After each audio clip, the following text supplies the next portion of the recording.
Fuji. Fuji. Now, everybody keeps asking me about the 23mm f2. I've got two of those on order. Why two? I won't keep two. There's a buddy that wants one. I'm just going to send them to him. No, I'm not going to make any money. So I got two of them on order. There's a two business day delay on that, and I should have it by Monday or Tuesday. So as soon as I get that, I will just pound it and hit the review, make a logical, sensible review on the 23mm f2 Fuji. I heard back from the developer, and by the way, the best RAW converter. I eventually convinced Yannick, who desperately now wants a Fuji, I don't know if it's for him or his wife, to get Iridient Developer, and he did. They're the best Fuji RAW converter, period. Far better than Lightroom, and he's been shocked. You know, he's been using it, and he's shocked, and everybody that uses it is shocked. Iridient Developer is it, period. It's like, well, it's outside of my Lightroom workflow, fine. Convert 90% of your pictures in Lightroom, but the really, really important ones, do it in Iridient Developer. Every review and test of all of the Fuji RAW converters will tell you the same damn thing. It's Iridient Developer, period, flat out, bar none.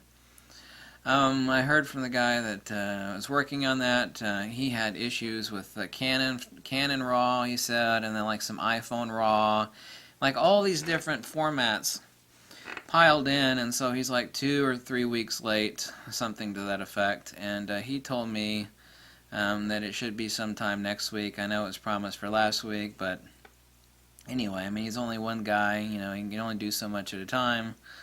So that is supposed to be out next week. Now there already is a beta which supports Fuji X-T2 files, and it works fine. So if you want to download the beta, check Iridient Developer's Flickr page. I mean, not Flickr.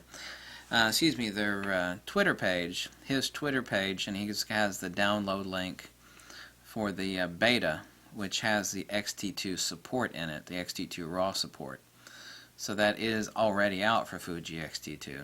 But so anyway, I'll have the 23mm f2 next week.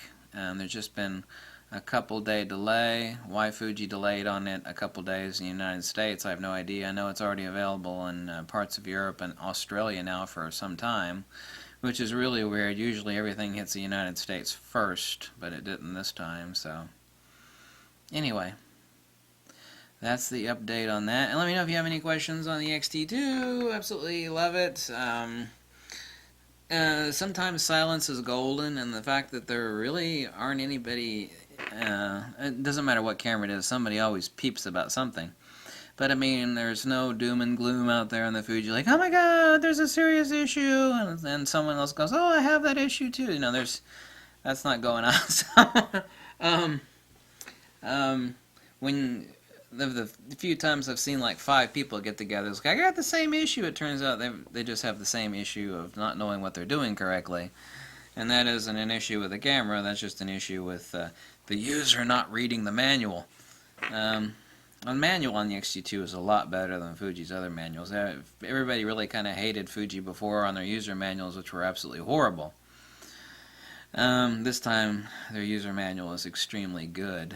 But anyway, let me know if you get any questions on the Fuji X-T2. I like to help people. Believe it or not, yes I do. I want to say thanks to everybody for everything. I'm glad I've been so helpful on the Fuji X-T2. I got tons of comments and emails, people thanking me on the instructional videos and help on the X-T2.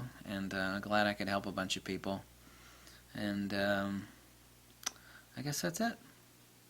Right?